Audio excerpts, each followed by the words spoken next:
Hi good morning ಎಲ್ಲರಿಗೂ ನಮಸ್ಕಾರ. This is Prasad. ಇವತ್ತು ಬಂದ್ಬಿಟ್ಟು ನಾನು ಒಂದು ಸೋಷಿಯಲ್ ಅವೇರ್ನೆಸ್ ವಿಡಿಯೋ ತೊಗೊಂಡು ಬಂದಿದ್ದೀನಿ. ಅದು HMPV ವೈರಸ್ ಬಗ್ಗೆ. ಅದೇ ಎಲ್ಲರೂ ಚೈನಾಯಿಂದ ಬಂದಿದೆ ವೈರಸ್ಸು, ಮತ್ತೆ ಕೋವಿಡ್ ಥರ ಮತ್ತೆ ಲಾಕ್ಡೌನ್ ಮಾಡ್ತಾರ, ಇನ್ನು ಎಷ್ಟು ಜನನ ಇದು ಎಫೆಕ್ಟ್ ಮಾಡುತ್ತೆ ಅನ್ನೋದು ಕಂಪ್ಲೀಟ್ ಆಗಿ ಇದು ಡೀಟೇಲ್ಸ್ನ ನಾವು ಇವತ್ತು ತಿಳ್ಕೊಳ್ಳೋಣ. ಇದು HMPV ವೈರಸ್ ಅನ್ನೋದು it's like A normal viral fever ಥರನೇ ಬರೋದು. ನೀವು ಪ್ಯಾನಿಕ್ ಆಗೋದು ಅವಶ್ಯಕತೆ ಇಲ್ಲ. ಹಾಗಂತ ಹೇಳ್ಬಿಟ್ಟು ನೆಗ್ಲಿಜೆನ್ಸ್ನು ಮಾಡಬಾರ್ದು. ಇದು ಮೇನ್ ಸಿಂಪ್ಟಮ್ಸ್ ಬಂದ್ಬಿಟ್ಟು ಏನಪ್ಪಾ ಅಂದರೆ ನೆಗಡಿಯಾಗಿ ಬರುತ್ತೆ. ನೆಗಡಿ ನಾರ್ಮಲ್ ಜನರಲ್ ಆಗಿ ನಮಗೆ ನೆಗಡಿ ಬಂದಿರುವಾಗ ಯಾವ ಥರ ಸಿಂಪ್ಟಮ್ಸ್ ಇರುತ್ತೆ? ನೆಗಡಿ ಇರುವಾಗ ತಲೆ ಭಾರ ಇರೋದು, ಸ್ವಲ್ಪ ಜ್ವರ ಇದ್ದಂಗೆ ಇರೋದು, ಸ್ವಲ್ಪ ಗಂಟ್ಲು ಸ್ವಲ್ಪ ನೋವಿದ್ದಂಗೆ ಇರೋದು. ಸೊ ಈ ಥರ ಎಲ್ಲ ಬಂದ್ಬಿಡ್ತಾ ಇರುತ್ತೆ ನಾರ್ಮಲ್. ಅದೇ ಥರನೇ ಇದನ್ನು ಸ್ವಲ್ಪ ವೈರಲ್ ಲೋಡ್ ಅನ್ನೋದು ಜಾಸ್ತಿ ಇರುತ್ತೆ, ಸ್ವಲ್ಪ ವೈರಲ್ ಎಫೆಕ್ಟ್ ಅನ್ನೋದು ಸ್ವಲ್ಪ ಜಾಸ್ತಿ ಇರುತ್ತೆ. ಇದು ಮೇನ್ ಆಗಿ ಯಾರ ಮೇಲೆ ಜಾಸ್ತಿ ಪ್ರಭಾವ ಮಾಡುತ್ತಂದ್ರೆ ಚಿಕ್ಕ ಮಕ್ಕಳ ಮೇಲೆ ಜಾಸ್ತಿ ಮಾಡುತ್ತೆ. ಆಮೇಲೆ ಒಂದು 50-60 ವರ್ಷದ ಮೇಲೆ ದೊಡ್ಡವರು ಇರ್ತಾರಲ್ಲ ಅವ್ರ ಮೇಲೇನೆ ಎಫೆಕ್ಟ್ ಜಾಸ್ತಿ ಇರುತ್ತೆ. ಇದು ಮೇನ್ ಆಗಿ ಜಾಸ್ತಿ ಯಾರ ಮೇಲೆ ಎಫೆಕ್ಟ್ ಇರುತ್ತಪ್ಪ ಅಂದರೆ, ಈಗ ಕೆಲವೊಂದು ಜನಕ್ಕೆ ಆಲ್ರೆಡಿ ಆಸ್ತಮಾ ಟೈಪು, ವೀಸಿಂಗ್ ಇರ್ಬೋದು, ಕೆಮ್ಮು ಇರ್ಬೋದು, ಬೇರೆ ಬೇರೆ ಈ ಥರ ಕಾಯಿಲೆಗಳು ರೆಸ್ಪಿರೇಟರಿ ಸಂಬಂಧಪಟ್ಟಿದ್ದು ಅಂದರೆ ಶ್ವಾಸಕೋಶಗಳಿಗೆ ಸಂಬಂಧಪಟ್ಟಿದ್ದು ಕಾಯಿಲೆಗಳು ಯಾರಿಗೆ ಇತ್ತಂದರೆ ಅವ್ರಿಗೆ ಸ್ವಲ್ಪ ಜಾಸ್ತಿ ಎಫೆಕ್ಟ್ ಅನಿಸ್ತಾ ಇರುತ್ತೆ. ಸೊ ಈ HMPV ವೈರಸ್ ಏನಪ್ಪಾ ಸಿಂಪ್ಟಮ್ಸ್ ಅಂದರೆ ರನ್ನಿಂಗ್ ನೋಸ್ ಇರ್ಬೋದು, ನೆಗಡಿ, ಆಮೇಲೆ ಗಂಟ್ಲು ನೋವು, ಸ್ವಲ್ಪ ಜ್ವರ, ಈ ಥರ. ಇದರಲ್ಲಿ ವೈರಲ್ ಲೋಡ್ ಜಾಸ್ತಿ ಇರುವಾಗ ಇದೇ ಸಿಂಪ್ಟಮ್ಸ್ ಸ್ವಲ್ಪ ಜಾಸ್ತಿ ಇರುತ್ತೆ. ಅದು ಲಂಗ್ಸ್ನ ಎಫೆಕ್ಟ್ ಮಾಡಿರುವಾಗ ಕೆಲವೊಂದು ಜನಗೆ ಆಸ್ತಮಾ ಟೈಪ್ ಬಂದಿರ್ಬೋದು, ವೀಸಿಂಗ್ ಇರ್ಬೋದು, ಆಮೇಲೆ ನಿಮೋನಿಯಾ ಇರ್ಬೋದು, ಈ ಥರ ಇರುತ್ತೆ.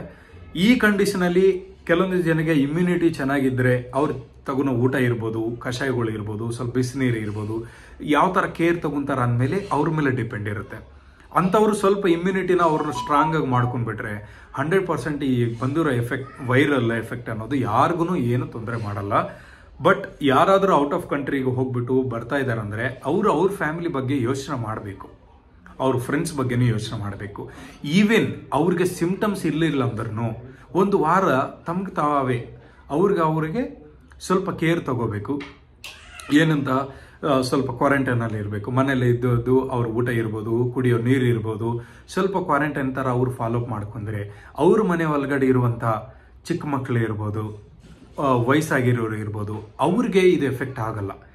ನನಗೆ ಸಿಂಪ್ಟಮ್ಸ್ ಇಲ್ಲ ಅಂತ ಹೇಳ್ಬಿಟ್ಟು ನನ್ನ ಇಮ್ಯುನಿಟಿ ಚೆನ್ನಾಗಿದೆ, ನನಗೆ ಯಾವುದೂ ವೈರಸ್ ಬಂದಿಲ್ಲ ಅಂತ ಹೇಳಿಬಿಟ್ರೆ ಇವ್ರಿಗೆ ಆಲ್ರೆಡಿ ವೈರಸ್ ಇರುತ್ತೆ. ಅವ್ರ ಇಮ್ಯುನಿಟಿ ಇದ್ದಿದ್ದಕ್ಕೋಸ್ಕರ ಅವ್ರಿಗೆ ಸಿಂಪ್ಟಮ್ಸ್ ಹೊರಗಡೆ ಬಂದಿರೋದಿಲ್ಲ. ಬಟ್ ವೈರಸ್ ಅನ್ನೋದು ಇನ್ನೊಬ್ಬರಿಗೆ ಈಸಿಯಾಗಿ ಟ್ರಾನ್ಸ್ಮಿಟ್ ಆಗುತ್ತೆ. ಸೊ ಅವ್ರಿಗೆ ಇಮ್ಯುನಿಟಿ ಇರಲಿಲ್ಲ ಅಂದರೆ ಮಕ್ಕಳಿಗೆ, ದೊಡ್ಡವರಿಗೆ, ಅವ್ರಿಗೆ ನಿಮ್ಮಿಂದ ತಾನೇ ತೊಂದರೆ ಆಗೋದು. ಸೊ ಈ ಮಿಸ್ಟೇಕ್ನ ಯಾರನ್ನೂ ಮಾಡಬೇಡಿ. ಈವನ್ ನಿಮಗೆ ಸಿಂಪ್ಟಮ್ಸ್ ಇರಲಿಲ್ಲ ಅಂದ್ರೂ ನೀವು ಸೇಫ್ ಆಗಿರೋದು ಒಳ್ಳೆಯದು. ಯಾಕಂದರೆ ಈಗ BP, ಶುಗರು ಈ ಥರ ಬಂದಿರೋರು, ದೊಡ್ಡ ವಯಸ್ಸಿರೋರು ಬಂದಿರೋರು ಇರ್ತಾರೆ. ಅಂಥವ್ರಿಗೆ ಈ ಚಿಕ್ಕ ವೈರಸ್ ಲೋಡ್ ಇರ್ಬೋದು, ಅದು ಜಾಸ್ತಿ ಎಫೆಕ್ಟ್ ಕೊಡುತ್ತೆ ಅವ್ರಿಗೆ. ಇದು ಕಾಂಪ್ಲಿಕೇಶನ್ಸ್ ಅನ್ನೋದು ವೈರಸ್ಸಿಂದನೇ ಬರುತ್ತಂತಲ್ಲ, ಆ ವೈರಸ್ಸು ಒಂದು ಕಾರಣ ಆಗುತ್ತೆ. ಆಮೇಲೆ ಅದು ಬಾಡಿ ಒಳಗಡೆ ಹೋದ್ಮೇಲೆ ಒಂದಕ್ಕೊಂದು ಇಂಟರ್ಲಿಂಕ್ ಆಗಿಬಿಟ್ಟು ಕಾಂಪ್ಲಿಕೇಶನ್ಸು ಜಾಸ್ತಿ ಆಗ್ತಾ ಬರುತ್ತೆ. ಆಲ್ರೆಡಿ ಆಸ್ತಮಾ ಇರೋರಿಗೆ ವೈರಲ್ ಎಫೆಕ್ಟ್ ಆಯ್ತಂದ್ರೆ ಇನ್ನೂ ಸ್ವಲ್ಪ ಜಾಸ್ತಿ ಎಫೆಕ್ಟ್ ಇರುತ್ತೆ. ಇದು ನಿಮೋನಿಯಾ ಇರೋರಿಗೆ ಇನ್ನೂ ಜಾಸ್ತಿ ಆಗುತ್ತೆ, BP, ಶುಗರ್ ಇರೋರಿಗೆ ಇನ್ನೂ ಜಾಸ್ತಿ ಆಗುತ್ತೆ. ಸೊ ಅಂಥವ್ರು ಇಮ್ಯುನಿಟಿ ಇಟ್ಕೊಂಡು ಸ್ವಲ್ಪ ಚೆನ್ನಾಗಿ ಊಟ ತಿನ್ಕೊಂಡು ಸ್ವಲ್ಪ ಬಿಸಿನೀರು ಕುಡಿತಾ ಸ್ವಲ್ಪ ಅವ್ರಿಗೆ ಕ್ವಾರಂಟೈನ್ ಮಾಡ್ಕೊಂಡ್ರೆ 100% ನೀವು ಮನೆಯಲ್ಲೇ ಇದ್ಕೊಂಡೇ ಈ ವೈರಸ್ನ ನಾವು ಅವಾಯ್ಡ್ ಮಾಡ್ಬೋದು, ಆ ಎಫೆಕ್ಟ್ನ ಅವಾಯ್ಡ್ ಮಾಡ್ಬೋದು. ಸೊ ಯಾರೂ ಈ ವೈರಸ್ ಬರುತ್ತೆ ಮತ್ತೆ ಕೊರೋನಾ ಥರ ಆಗುತ್ತೆ, ಲಾಕ್ಡೌನ್ ಆಗುತ್ತೆ, ಏನೇನೋ ಆಗುತ್ತೆ ಅಂತ ಅಂದ್ಬಿಟ್ಟು ಯಾರೂ ಭಯಪಡಬೇಡಿ, ಪ್ಯಾನಿಕ್ ಆಗಬೇಡಿ, ಧೈರ್ಯವಾಗಿರ್ರಿ. ಏನು ಮಾಡೋದಿಲ್ಲ. ಇದೇ ಅಲ್ಲ, ಯಾವುದೇ ವೈರಸ್ ಬಂದ್ರೂ ಏನು ಮಾಡಲ್ಲ, ನೀವು ಧೈರ್ಯವಾಗಿರಬೇಕು. ಸೊ ಚಿಕ್ಕ ಮಕ್ಕಳಿರೋರು ಇರ್ಬೋದು, ಮನೆಯಲ್ಲಿ ಸ್ವಲ್ಪ ಏಜ್ ಆಗಿರೋರು, ಅಂಥವರೆಲ್ಲ ಬಂದ್ಬಿಟ್ಟು ನೀವೆಲ್ಲ ಅವ್ರನ್ನ ಸ್ವಲ್ಪ ಕೇರಾಗಿ ನೋಡ್ಕೊರಿ. ನಿಮಗೆ ಹೊರಗಡೆ ಹೋಗ್ತಾ ಇರ್ತೀರಾ, ಬರ್ತಾ ಇರ್ತೀರಾ, ಯಾರಿಗೆ ಏನು ಎಫೆಕ್ಟ್ ಆಗಿರುತ್ತೆ ಅಂತಲೂ ಗೊತ್ತಿರೋದಿಲ್ಲ. ನಿಮ್ಮ ಇಮ್ಯುನಿಟಿ ಚೆನ್ನಾಗಿರ್ಬೋದು, ನಿಮ್ಮ ಏಜ್ ಪ್ರಕಾರ ನಿಮ್ಮ ಇಮ್ಯುನಿಟಿ ಇರ್ಬೋದು, ಬಟ್ ಅದೇ ಥರ ಇಮ್ಯುನಿಟಿ ಮನೆಲ್ಲರಿಗೂ, ಮನೆ ಒಳಗಡೆ ಇರುವಂಥ ಎಲ್ಲರಿಗೂ ಇರುತ್ತಂತ ಗ್ಯಾರಂಟಿ ಇರಲ್ಲ. ಸೊ ಒಬ್ಬೊಬ್ಬರು ಒಂದೊಂದು ಮೆಡಿಕಲ್ ಕಂಡೀಷನಲ್ಲಿ ಇರ್ತಾರೆ. ಸೊ ನೀವು ಅವ್ರ ಬಗ್ಗೆನೇ ಯೋಚನೆ ಮಾಡಬೇಕು. ಸೊ ಇದು ನನ್ನ ರಿಕ್ವೆಸ್ಟು. ಆಮೇಲೆ ಪ್ರಸಾದ್ ಪ್ರಾಪರ್ಟೀಸಿಂದ ಸ್ವಲ್ಪ ಸೋಷಿಯಲ್ ಅವೇರ್ನೆಸ್ ವಿಡಿಯೋಗಳೂ, ಆಮೇಲೆ ರಿಯಲ್ ಎಸ್ಟೇಟ್ಗೆ ಸಂಬಂಧಪಟ್ಟಿದ್ದು ನಿಮಗೆ ಡೈಲಿ ಅಪ್ಡೇಟ್ ಮಾಡ್ತಾ ಇರ್ತೀನಿ. ಸೊ ಸಿಂಪ್ಟಮ್ಸ್ ಬಂದ್ಬಿಟ್ರೆ ಕೆಮ್ಮು, ನೆಗಡಿ, ಸ್ವಲ್ಪ ಜ್ವರ ಬರುತ್ತೆ. ಅದರಿಂದನೇ ಶುರು ಆಗೋದು. ಯಾವುದೇ ಕಾಯಿಲೆಗಳಿಗೆ ಅದೇ ಶುರು ಆಗೋದು. ಅದು ಮೊದಲೇ ನಾವು ಅದನ್ನ ಕಂಟ್ರೋಲ್ ಮಾಡಿದ್ವಿ ಅಂದರೆ ಕಾಂಪ್ಲಿಕೇಶನ್ಸ್ ಹೋಗೋದಕ್ಕೆ ಚಾನ್ಸೇ ಇರೋದಿಲ್ಲ. ಸೊ ಯಾರು ಹೆದರ್ಕೋಬೇಡಿ, ಯಾವುದು ಟೆನ್ಷನ್ ತಗೋಬೇಡಿ. ಸೊ ಲಾಕ್ಡೌನ್ ಮಾಡ್ತಾರಂತೆ, ಇನ್ನು ಹಾಸ್ಪಿಟಲ್ಸ್ ಮಾಡಬೇಕು, ಇದು ಕೇರ್ ತಗೋಬೇಕು. ನಮ್ಮ ಇಂಡಿಯನ್ ಸಿಸ್ಟಮ್, ಮೆಡಿಕಲ್ ಸಿಸ್ಟಮಲ್ಲಿ ಎಲ್ಲ ರೆಡಿ ಇದ್ದಾರೆ. ಯಾವುದೇ ಎಫೆಕ್ಟ್ ಇದ್ರೂ ಮೆಡಿಕಲ್ ಸರ್ವಿಸ್ ಕೊಡೋದಕ್ಕೆ ಎಲ್ಲರೂ ರೆಡಿ ಇದ್ದಾರೆ. ಎಲ್ಲ ಡಾಕ್ಟರ್ಸ್ ಕಡೆಯಿಂದನೂ ಸಪೋರ್ಟ್ ಇದೆ. ಸೊ ನೀವು ಯಾವುದೂ ವರಿನೇ ಆಗಬೇಡಿ, ಅನವಸರವಾಗಿ ಪ್ಯಾನಿಕ್ ಆಗಬೇಡಿ. ಕೆಮ್ಮು ನೆಗಡಿ ಸಿಂಪಲ್ ಜ್ವರ ಬರುತ್ತೆ. ಸೊ ಅದನ್ನ ನಾವು ಮನೆಯಲ್ಲೇ ಇಟ್ಕೊಂಡು ಚಿಕ್ಕ ಅಂದರೆ ನೀವು ಯಾವುದು ಸ್ವತಃ ಹೆದರು ಬಿಟ್ಟು ಹಾಸ್ಪಿಟಲ್ ಹೋಗದೆ ಕಾಂಪ್ಲಿಕೇಶನ್ಸ್ ಮಾಡ್ಕೋಬೇಡಿ. ಸ್ವಲ್ಪ ಜಾಸ್ತಿ ಆಯಿತು ಅಂದರೆ ಇಮ್ಮಿಡಿಯೇಟ್ಲಾಗಿ ನಿಮ್ಮ ಡಾಕ್ಟರ್ನ ಕನ್ಸಲ್ಟ್ ಮಾಡಿ. ನಿಯರ್ ಬೈ ಇರೋ ಕ್ಲಿನಿಕ್ ಇರ್ಬೋದು, ಹಾಸ್ಪಿಟಲ್ ಇರ್ಬೋದು, ನಿಮ್ಮ ಫ್ಯಾಮಿಲಿ ಡಾಕ್ಟರ್ಸ್ ಇರ್ಬೋದು, ಯಾರೇ ಇದ್ರೂ ಅವ್ರನ್ನ ನೀವು ಕಾಂಟ್ಯಾಕ್ಟ್ ಮಾಡಿ. ಅವರು ನಿಮಗೆ ಒಂದು ಅಡ್ವೈಸ್ ಕೊಡ್ತಾರೆ.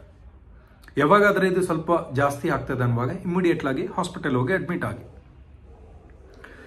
ಬಟ್ ಸ್ವಲ್ಪ ಕೆಮ್ಮು ನೆಗಡಿ ಬಂತಂದರೆ ಹುಷಾರವಾಗಿ, even it is not HMPV virus also, ಅದು HMPV ವೈರಸ್ ಇಲ್ಲಿಲ್ಲಂದ್ರೂ ನೀವು ಸ್ವಲ್ಪ ಐಸೋಲೇಷನ್ ಮಾಡಿಕೊಂಡು, ಸ್ವಲ್ಪ ಕ್ವಾರಂಟೈನ್ ಅಂತಾರ ಮನೆಯಲ್ಲಿ ಸ್ವಲ್ಪ ಚಿಕ್ಕ ಮಕ್ಕಳಿಗೆ ದೊಡ್ಡವರಿಗೆ ಸ್ವಲ್ಪ ದೂರ ಇಟ್ಕೊಂಡು ಈ ಡಿಸ್ಟೆನ್ಸ್ನ ಮೇಂಟೈನ್ ಮಾಡಿ.